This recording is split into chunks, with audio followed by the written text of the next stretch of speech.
What is going on, everybody? On today's show, I got a real treat. We got a guy that sure seems to go lead everything from what I could tell. He is a serial entrepreneur, started companies, currently owns and has bought and sold companies, everything from oil and gas to waste management to home building, one of which was a Texas Gathering-crude oil trading company with $750 million in annual revenues. Started it with one truck that he drove himself and sold to private equity 13 years later. Has a real estate portfolio, stock portfolio. He's married, 5 kids, 3 of which are adopted. I'm excited to learn more about that. And he's a fitness nut. He trains daily, weights, running, recently began MMA training. He's playing around with YouTube, so you better go subscribe to his channel, My Big Dumb Life channel on YouTube. Excited to talk today with my friend Travis Davis. Travis, welcome to the show. Thanks for having me. Yeah, man. Thanks for coming on. So tell us your entrepreneur journey, man. I was reading some of your bio information when I was doing my research, and you know, it just was super impressive, all the different things that you've done. And I couldn't even come close to listing them all in the intro. So, you know, where'd you start out, man? How did you begin down this road to entrepreneurship? Well, when I was pretty young, I got out of high school and I didn't know what I was going to do with my life. I think my priorities were probably chasing girls or whatever, just like everybody that's 18 years old. And, I was getting into some trouble and doing things I wasn't supposed to do. And, my mom actually, took me to my grandfather and she's like, you know, you got to do something with this kid. And it was a funny conversation because, you know, she's telling him all this and he's like, you know, go pack your bags. And I'm like, well, where are we going? And he's like, go pack your bags. And I'm like, well, how long? You know, I need to know what to pack. And he's like, you know, I'm not going to keep telling you to go pack your bags. Right. And, he kind of took me in and kind of taught me a lot of things the hard way. And it was a huge benefit for me, to have somebody, because he was an entrepreneur. My dad was an entrepreneur, and just to have somebody that, could kind of ignite that in me. I lived, I didn't live with him, but, I worked with him every day, for a few years. I learned a whole bunch from him. Actually, I've heard you talk about a lot on your show, but Rich Dad, Poor Dad, it was a book he gave me when I was, I think, 18, and it changed my life. Yeah. It really did. It changed my life. And so a few years later, in 2002, I think I was 20 years old, maybe 21. I started my first company.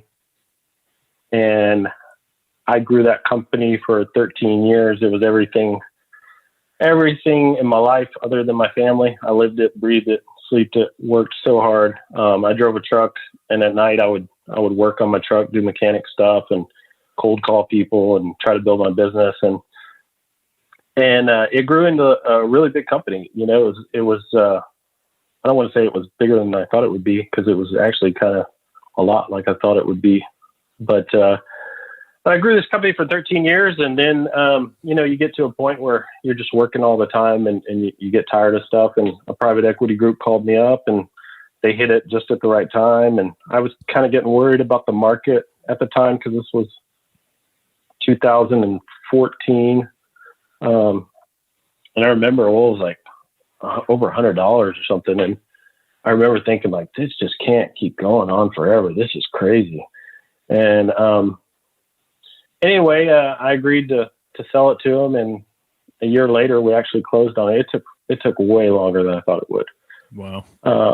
So it was a long process, but, that's the story, you know, everybody kind of loves.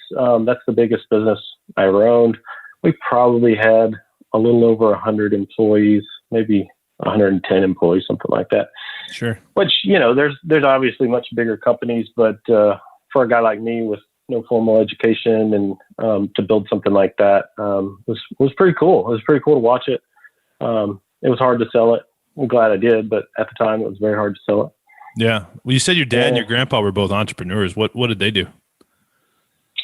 um, they were in a few different things. Kind of before I came along, they were in. They had a packing house, so like basically like meat packing, Mm-hmm. and then later they were in the oil business and various different things, vacuum truck companies, and oil wells and stuff. And that's actually how I got introduced to the business. And it's really kind of a funny story. Like when I went to work for my grandfather, he had me helping pump oil wells and help on his ranch and stuff. And Sure. and so I got to know a lot of people in that business. And there was a company at the time that was buying oil, and they said, everybody, if you would help us buy oil in the area, we'll split the commission with you. Okay. And they said, it's like 50 cents a barrel or something. And so I go around and I sell a bunch of people on doing this deal. And the company that was supposed to pay me the commission, they would never pay me. And so finally I just said, you know what? I think I'm just going to go get a truck and do this myself. And that's kind of how I got into the business. It was really ridiculous. But I think a lot of that is, people's first business, a lot of times they don't really pick where they're going. An opportunity just presents itself and they take it. I think a lot about like Mark Cuban, like he could have easily been worth like $5 million if he, was growing up around a different industry. You know what I mean? Like something like tech could just really blow you up, but he could have worked just as hard and made good decisions and been worth $4 or $5 million if it was a complete different industry. If he grew up around a quarry and he had a gravel hauling business, right? Like he's not going to be a billionaire, but it's kind of the same deal, Interesting. That's interesting perspective. So you said your mom told you got to go hang out with your grandpa, and your grandpa told you to pack your bags. What was your family life like? Where did you grow up with your mom and your dad, or why did you go off with your grandpa? Well, my dad died when I was, maybe 16 or something. Oh, wow. So grandfather was like kind of the father figure at that point. And I mean, I wouldn't say I was a bad kid or anything like that. I was doing what teenagers do, and yeah. I think my mom just had enough of my stuff. So, yeah. And we get along great now, but yeah, growing up, mom and dad, and then dad died. So just mom. Yeah. That had to really impact you, man. And, so your business was like 4 years later, you started your business after that, right? You were like 20. Yeah. Yeah. And it's funny, like you say that, I say a lot, like a lot of entrepreneurs, like they wouldn't be entrepreneurs if they got therapy. And, there's so many people that I've met and I go, man, what was your relationship like with your dad? And you can just tell you kind of hit a nerve because, it wasn't there or whatever. And a lot of them have something that drives them. And for me, that was a big part of it, so yeah. So for sure. Interesting, man. That's really interesting. I really like how you said that, you got to take advantage of the opportunity when it presents itself. And I think, for me in most of my life, it was kind of, it was opportunities, but it was more like, whatever came my way. And I wasn't in a circle where I was around opportunity, like entrepreneur opportunity, but I don't know if it is I wasn't around it or if I just didn't have eyes to see it. And you mentioned, the book by Robert Kiyosaki kind of changed your life. Like, did you have entrepreneur tendencies before that? Or I didn't know it. I didn't know I did. I didn't know what they were. And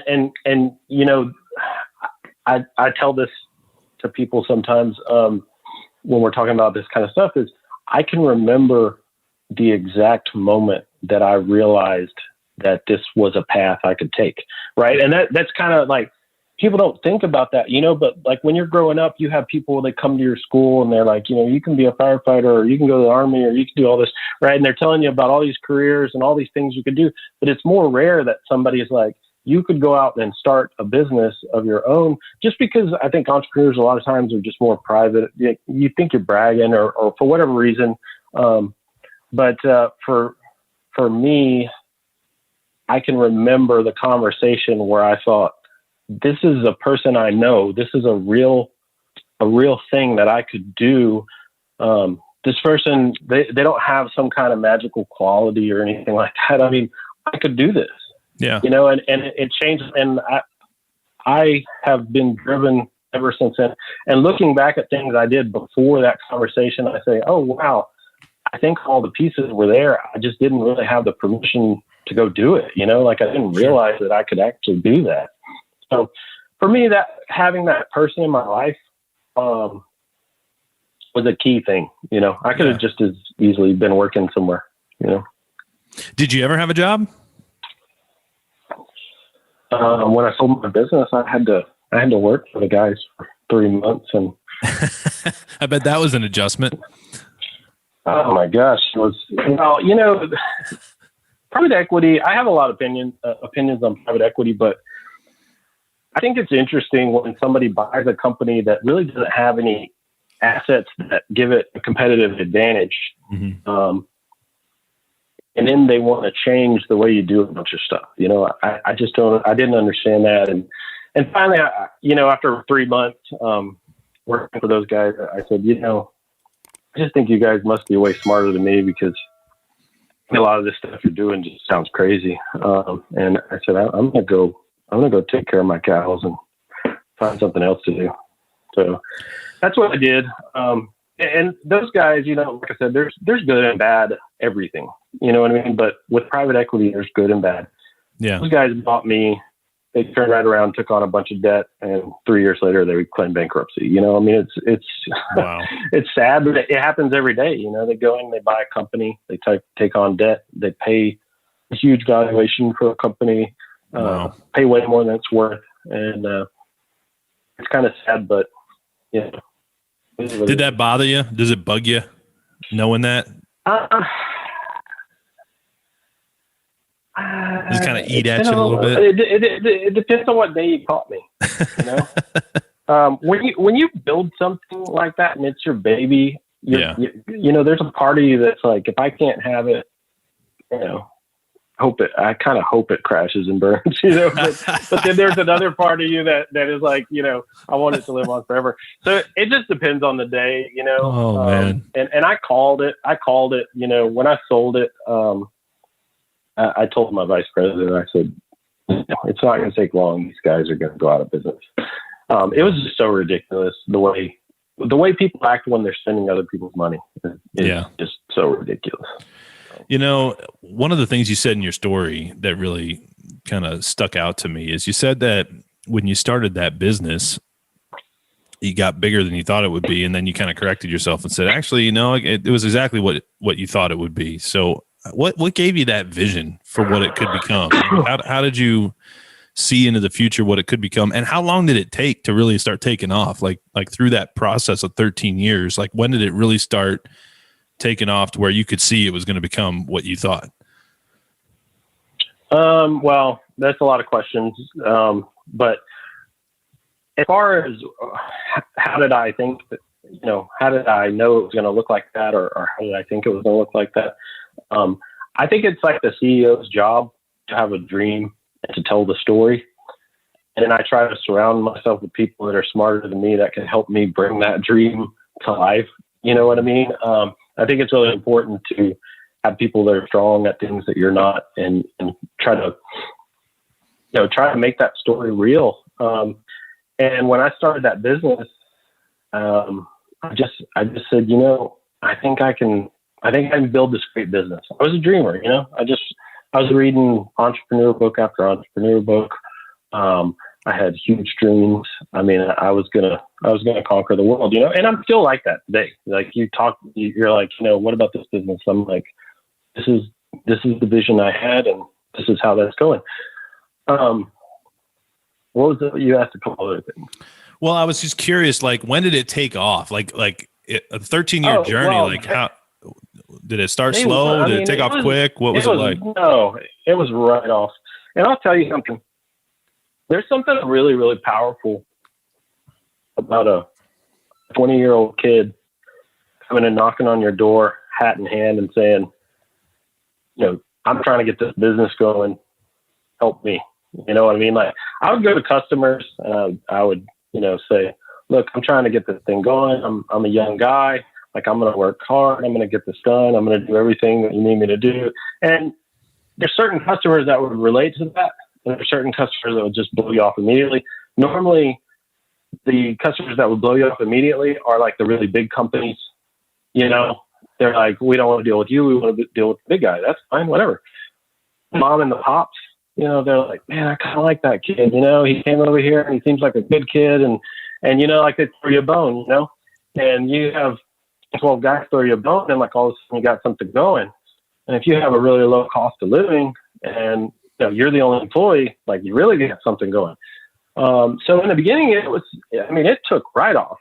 I would say the first year I was in business, I probably made over $200,000 like net. And it was probably year 4 or 5 that got hard because there's kind of a hump when you're growing a business. Those early stages, like if I had to start over today and you said, can you go make $100,000 a year? There's about a zillion things I think I could go do and do that, right? If it's just me, right? But when you start building out a management team and everything, there's kind of this hump you get to. And you're like, man, we've doubled or tripled the size of the company, and I was making this much money when it was just me, But then once you get past that hump, that's when the real money starts coming, So probably for me, year 4 or 5 was really, really hard. I actually thought about selling it a few times just to I was like, man, I'm like working my tail off all the time. I'm not making any money. But once we got over that hump, it was like all of a sudden we were making a lot of money. And it became a lot of fun. So sure. When you're bringing new people on, you said it grew to 100 some odd people, and you're building out a management team. You started this as a 20-year-old kid, and so you're 3, 4, 5. You're 23, 4, or 5, and like pretty impressive that a guy that age would have the wherewithal to build out a team like that. How did you get that knowledge? How did you get those skills? Was it a lot of learning the hard way for you, or was it all the books and things? No, I would say probably two things. One, I still, I feel like I'm like a filter, and I'm looking for information streams all the time. And then I'm trying to filter out what I want to keep, what I don't. And I've always been like that. I read accounting for dummies and all that stuff. I learned how to use Excel, from YouTube. And so like everything, it's just like, there's gotta be a way to learn this. I can learn this. Let's do this. But as far as building out the management team, I can remember right around the time where I really had to start building out a strong management team.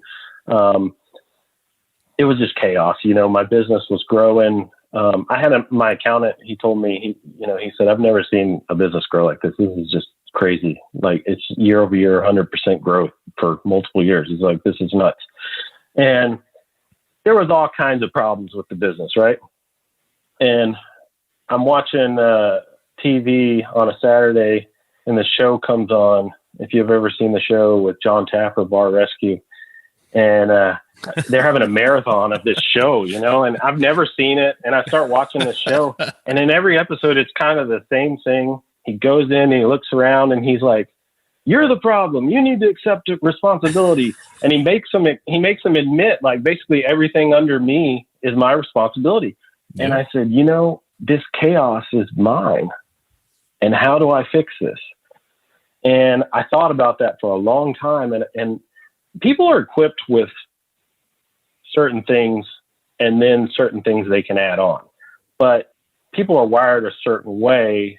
And even like now, I've done a lot of stuff. I feel like I'm always fighting certain tendencies, and I've learned to cope with them. But that's who I am. Yeah. So I actually went to a guy. We weren't friends at the time, but it was a guy that was in the business. I went and met with him, and he was a salesman at a refinery. And I said, do you know that you're not a salesman? And he said, well, I've got some business cards and a paycheck that kind of disagree with that, you know? And I said, no, but like, that's not who you are. I said, you're a manager. Like, you just don't know it yet. And I said, I want you to come and be my vice president. And I told him, like, cards on the table. I was like, it's a mess. Like, we're growing so fast that we can't keep up. There's so many problems. It's so bad. I said, but I think there's something great there. I know there's something great there. And if you don't come, I'm probably going to like go out of business because I'm just, you know, like a guy like me will opportunity to the moon. And then, you know, one day like something bad happens and, you know, you're way out of your skis. Right. So I need a counterbalance. And anyway, he thought about it and he said, yeah, you know, I'll do it. And he came to work for me. And I remember for about 2 months, he said, just kind of leave me alone. Let me look around. Let me learn things, you know. And then one day we met in his office and he said, I can make you more money by fixing all the things wrong with your business than you could by doubling the size of it. And I said, I believe it. And one by one, we went through this list of things and we started correcting things and we started fixing things. And I learned so much. And he had the benefit of working for big companies.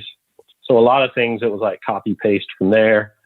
And he, on top of that, he had a real knack for process and details and things like that. And so it was kind of like the dynamic duo at the time because I could do what I was really good at and he was doing what he was really good at. And we were fixing the problems and we were making this great company.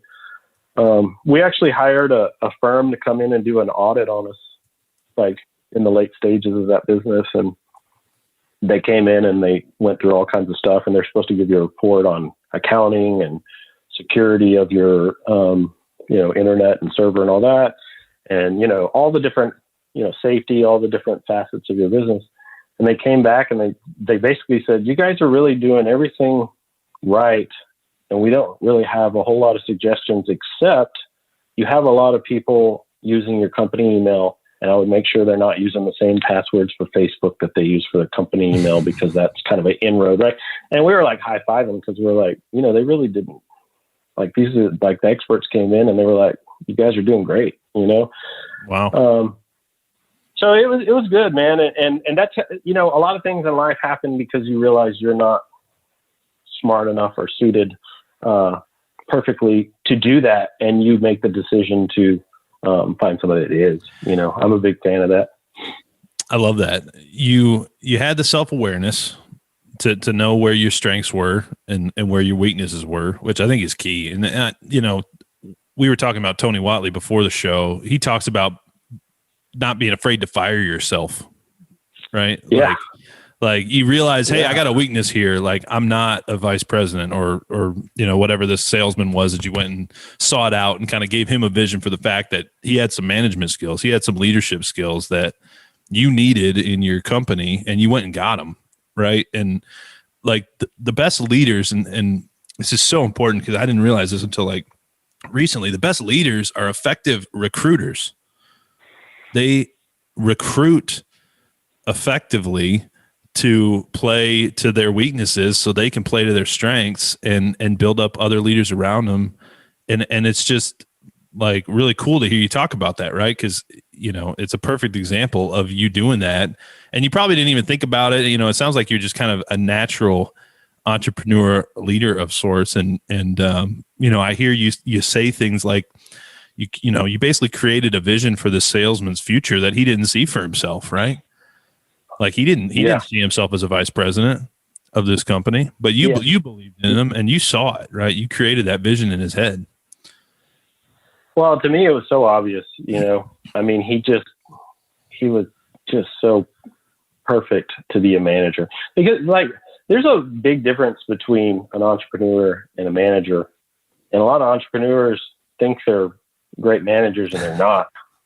And we joke around, you know, like we say, you know, like Travis gets to do all the fun stuff. Like when we go into a company, all the employees love me, and, you know, like they you know, we're clowning around and everything, you know, and it's like, the managers though. They're the bad guys, right? So, but God blessed me to be the entrepreneur, not the manager. But I learned a lot from that guy. I learned a lot from everybody, but I learned a lot from that guy. And he learned a lot from me. There was a lot of situations that I'm like, I'm dropping you in the fire, man. Like, this is why I brought you in. I don't know. And he became a really good manager over a few years. He grew a lot, but that happens all the time. You try to find the right people. Like, people are everything, or not everything, but they're a huge part of everything. I've got a great team now. Some of the businesses that I've been involved in that didn't work out, I'm like, I think with a different team that might have worked out. But people are everything. Yeah, man. People are the most important thing and most important part of just about everything. So what are you doing now? I've seen your video you shared with me. I know you're putting out stuff on YouTube, and one of them was really teaching your kids some entrepreneurial principles, which I thought was really cool. Most parents are, like my parents, I come up from an employee family. So I learned hard work. I come from a very hardworking family, and I learned hard work, but I learned it in a way that wasn't, an entrepreneurial sort of business owner way. And you're teaching your kids a little differently, which I thought was kind of cool. So what are you doing and what are you teaching your kids about entrepreneurship early on?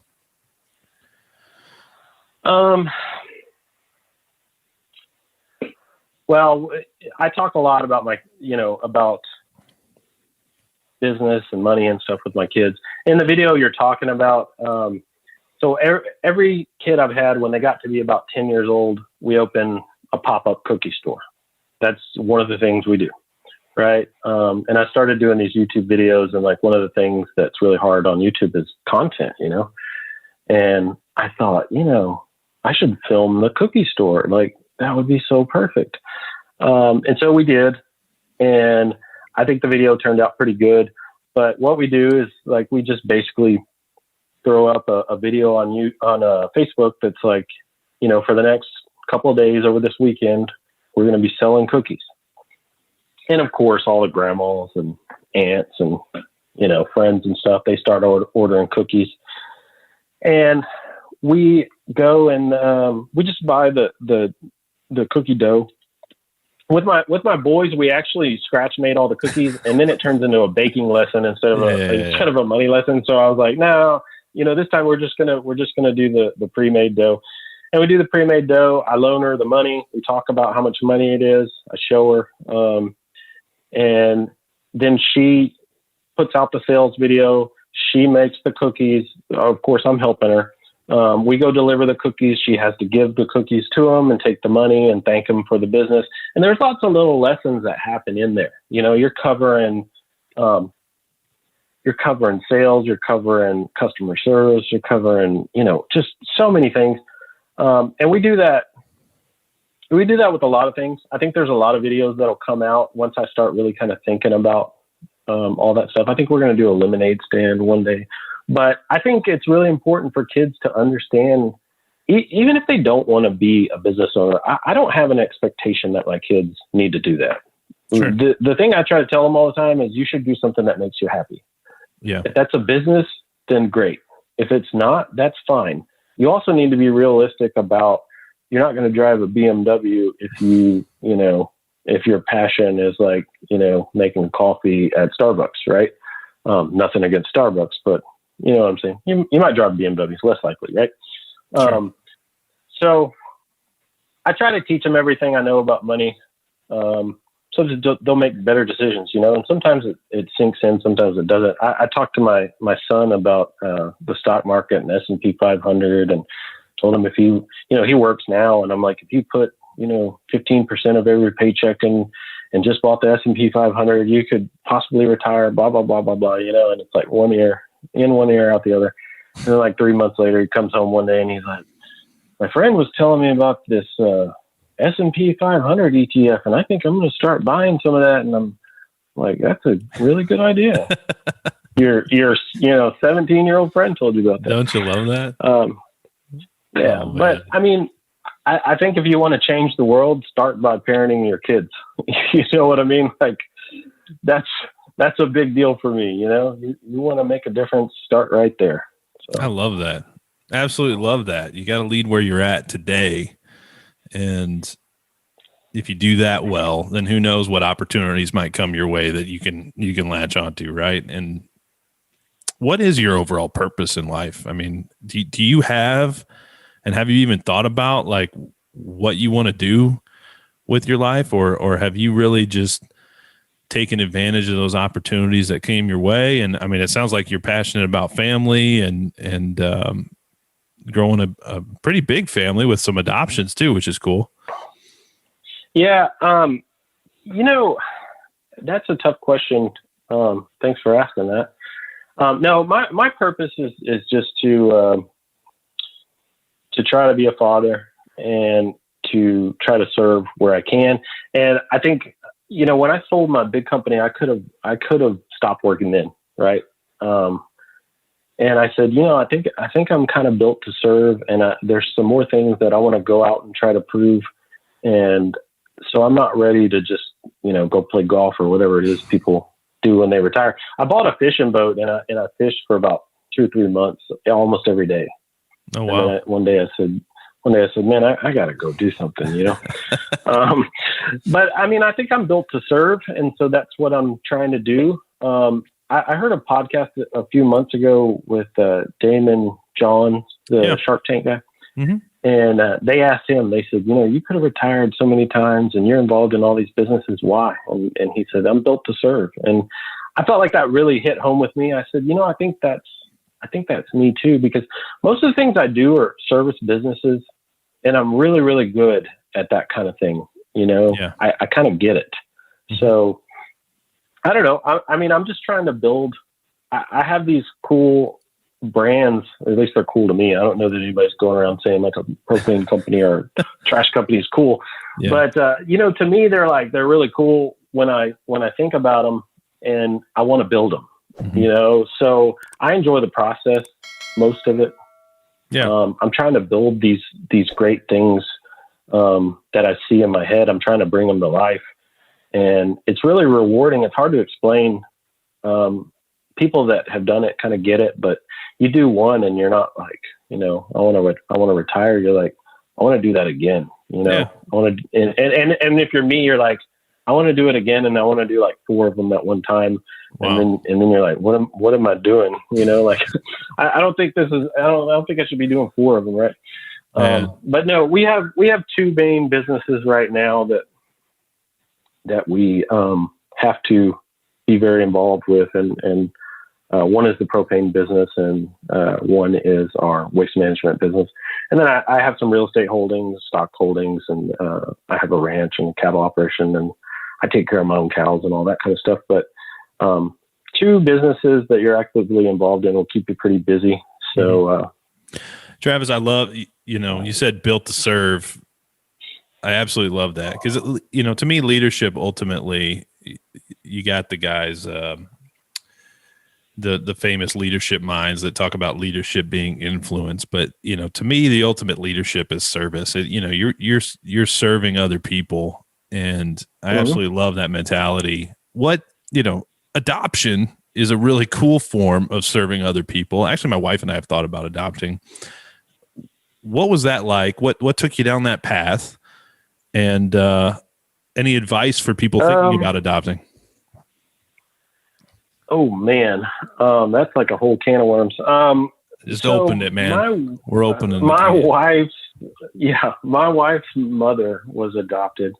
And ever since I met my wife, she always said, I want to adopt at some point. You know, it was like, for her, I think it was just part of the plan. And so we had our 2 boys, and she wanted to adopt a little girl. So we started kind of going down the road of getting certified and all that. And we got involved with the family, and there was 2 little girls, and it was kind of, long story short, it ended up being 3 little girls. It took so long. The mother actually had another kid. Wow. And the whole process was maybe 4 or 5 years. I mean, it was a long time. From the time we got involved to actual adoption. It was pretty ugly. The whole thing with the adoption in the state, the state's objective is to reunite families. It's not to decide what's best for children, right? Like, it's not like, well, Phil got involved and he's a great guy, so let's choose him. That's not really how it works. Right. They want to reunite that family. So as long as the family is acting like they want to reunite, the state's going to keep trying to do that. Yeah. If you have somebody that's mentally ill, it really makes it hard because they may want to parent their kids, but they are incapable. Right. And the state, for whatever reason, wants to keep giving them opportunities. That's tough. It's got to be a tough. I mean, it sounds like it would be nearly impossible to make a judgment call on that, or at least real challenging to know, like, where do you draw the line on too many opportunities? Like, Yeah. And, we said, at a certain point, we just said, we're going to do what God wants us, to do. That's what we're going to do whatever purpose he thinks we're supposed to do here. How do we fit into this? That's what we're going to do. Mm-hmm. But at this point, we're committed to these girls, whether they're permanently in our home or, if we just catch them when mom is doing stuff she's not supposed to do, or however that works out. Sure. We're just going to keep that door open and keep going. Wow. And it, I think our case was pretty unique. The advice I would give anybody that's going to get involved in that is, be aware of what it is you're getting into as far as, they ask you a bunch of questions when you get certified about what placements you'll take. If you take a placement that the parents' rights have already been terminated, it's almost guaranteed that you're going to end up in adoption, right? If you're like us and you take kids that they just gave you a placement and they have not terminated parents' rights, it could drag out forever. You could be involved for a week or a month or 3 months, and then you never see the kid again. And a lot of that's pretty hard on you. If you get into a long drawn out deal, you need to understand that it could be very costly for you to pay an attorney, and the state's going to provide them an attorney for free. So I would just tell people, talk to somebody that's been through it. Make sure you understand the ins and outs, because like experience is what you have, like when all your money's gone, right? Like you've been messing with this thing, your heart's broke and all your money's gone. And like, now you're an expert like me, right? Wow. So I would really, really research it. A lot of people, they're like, man, I just want to do that. And I said, you need to understand, like, you're the bad guy, right? Like when you go in there, you're the bad guy. You think you're going in and everybody's gonna be like, oh, Travis is here. Like, oh, he saved the day. But the truth is, it's like, that guy is holding us up from reuniting these families. Wow. So, man, that's wild, man. God bless you for wanting to do that. Yeah, that's cool. But people should do it. There's a huge need, man. Like once you start seeing like the underbelly of all that, you're like, oh my God, there's such a need for people to step in and do something. Yeah. It's crazy. That's really cool. Really, really cool. You did you grow up in the faith and a man of faith? What's your faith background? I was always a Christian. My uncle's a non-denominational preacher. And so, I was always a Christian growing up. Okay, cool. Same here. I'm always curious how faith plays a role in people's lives, and it's played a huge role in mine and does still in pretty much every decision I make. But, I really think having that solid foundation has just been such an important thing, especially when you go through the hard stuff like that, having that purpose and knowing that you're here for a greater reason than yourself. And you're a child of God that is here for a purpose is so huge. And what do you like best of all the stuff that you've done? You've done a whole bunch of stuff. You're leading companies right now. You've started this company that ended up being super successful. Do you like buying? Do you like selling? Do you like owning? Do you like operating? I know you said you're passionate about serving, but what'd you like best? Well, I'll tell you, I'm really good at selling. That's not what I like, but I'm really good at it. I really don't like buying companies. I've bought a few, and it's just hard to buy them, especially today. But why do you say that? I enjoy what I'm doing. Well, it just depends. Like, what are you buying? Are you buying a turnaround story? Because here's kind of the difference, right? Like, if I go start a company, the thing that scares everybody is all the unknowns. You hire an employee and they go, well, what are you going to pay me? Well, I don't, let me think about that. Hey, well, what benefits do I have? Well, I don't know. Let me think about that. How many vacation days do I get? Well, I don't know. Let me think about that.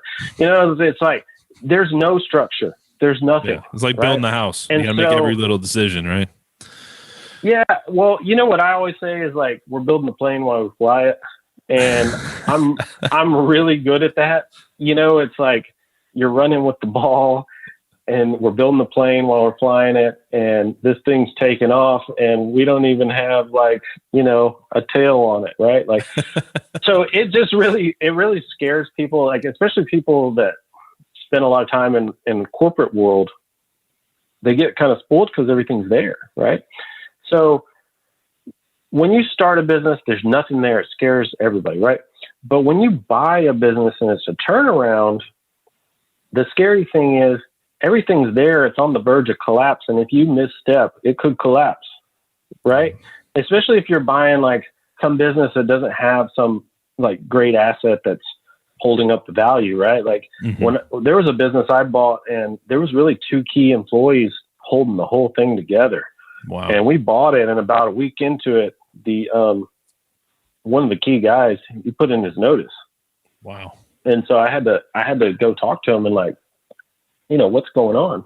And he had this laundry list of, like, all this stuff that the previous owner had promised him and never done. And I was like, those are issues you had with the other guy. Like, give me a little bit of leeway here. Let's see what's going to happen. And I gave him the phone number of a guy that had been working for me for a long, long time. And I said, look, don't even believe me, because I'm a salesman. Call this guy. He's worked for me for, I think, 8 years or whatever at the time. And I said, ask him who I am. Take the weekend on it and come back and then tell me. And if you still want to quit, like, I get it, but you need to know what you're doing here. You need to know who you're dealing with, because the old guy's gone, right? Like, I'm the new guy.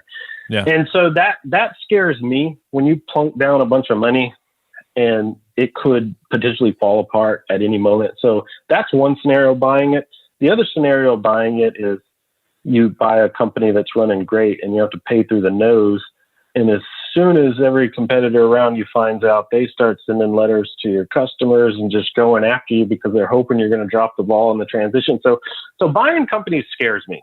I feel like I can go start something and I can take enough market share to satisfy myself, and it's going to cost me less. Whether that's realistic or not, I don't know. But I like what I'm doing right now, and I'll tell you why I like it. I own two businesses.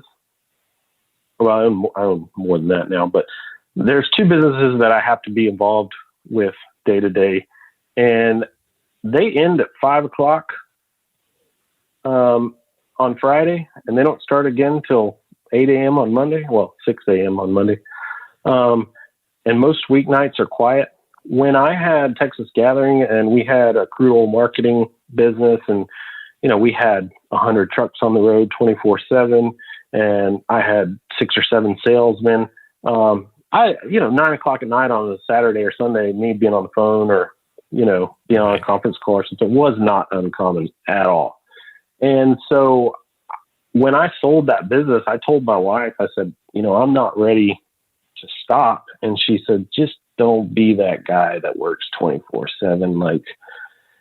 And so I didn't know how smart she was at the time, but I love the situation I have right now because I really get a lot of family time. I get a lot of me time. Obviously I get to go make, bad YouTube videos, and I still get to pursue this passion that I have of building great brands. So for me right now, the setup is ideal. I work with really, really good people. Like, I really love the people I work with. I've had multiple companies call and try to buy the businesses that I have because they're kind of like the premier business in our area.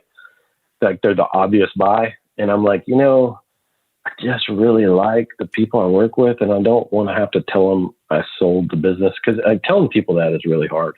Yeah. Especially like these kind of stories, because you're building the story. Like, they're following you. They're following the story you're telling. They believe in you, right? And then it's like one day you're like, hey, thanks for all that, and here's like a bonus, right? But I actually sold it, and I'm gonna go do something else. Right. Think I'm going to build a Ferris wheel or something, right? And I just think the disappointment is there, So yeah, I like what I'm doing now. I like the hours. I like the people. It's a great setup, man. I love it. And That's adding on the super cool, YouTube, Travis. it's so fun. I'm having a great time. Well, For the most Travis, part. super awesome, man. It's been really fun chatting. We're coming up on time here in a little bit. I'm super glad we got connected through the GLE network, through our mutual friend there. And one of the things I like to ask people that come on the show, it's kind of a perspective question for the technology age, right? Because I think how cool would it be if we could see our great grandparents chilling, having conversation together, 100 years, 200 years down the line. Who knows who might see this, right? Maybe your kids could potentially see their great grandfather Travis Davis sitting on the GLE podcast. What would you leave them with? Do you have any advice? If you could leave them with one, two, or three bits of advice that maybe you haven't shared already, or even if you have, what would you reinforce that you want them to leave with? I would tell them to subscribe to my YouTube channel. I'll tell you two things. One personal and one business. And the one I said already is, if you want to change the world, start by being a parent to your kids. But the other thing, I'm pretty sure this came from Charlie Munger, but I read something that he wrote a long, long time ago. And he said, if you want to obtain wealth, continue adding value to yourself. And I've always thought, that is so perfect. And he went on to say, even if your intent is just to have a job, if you go to your boss and you're like, I taught myself how to do this thing that the company has a need for, that's pretty impressive, right? If you want to be a business owner, teach yourself all the things you think that you're bad at. I think people put a wall up and they say, I can't do that. I don't know how. But the truth is, you could. You just need to put in the effort. So I would say just continue adding value to yourself. I love it. Love it, Travis. Thanks for coming on, man. Before anybody leaves, make sure you go subscribe to the My Big Dumb Life channel on YouTube. Travis Davis, thanks for coming on the show, brother. And I look forward to talking again soon. Thank you.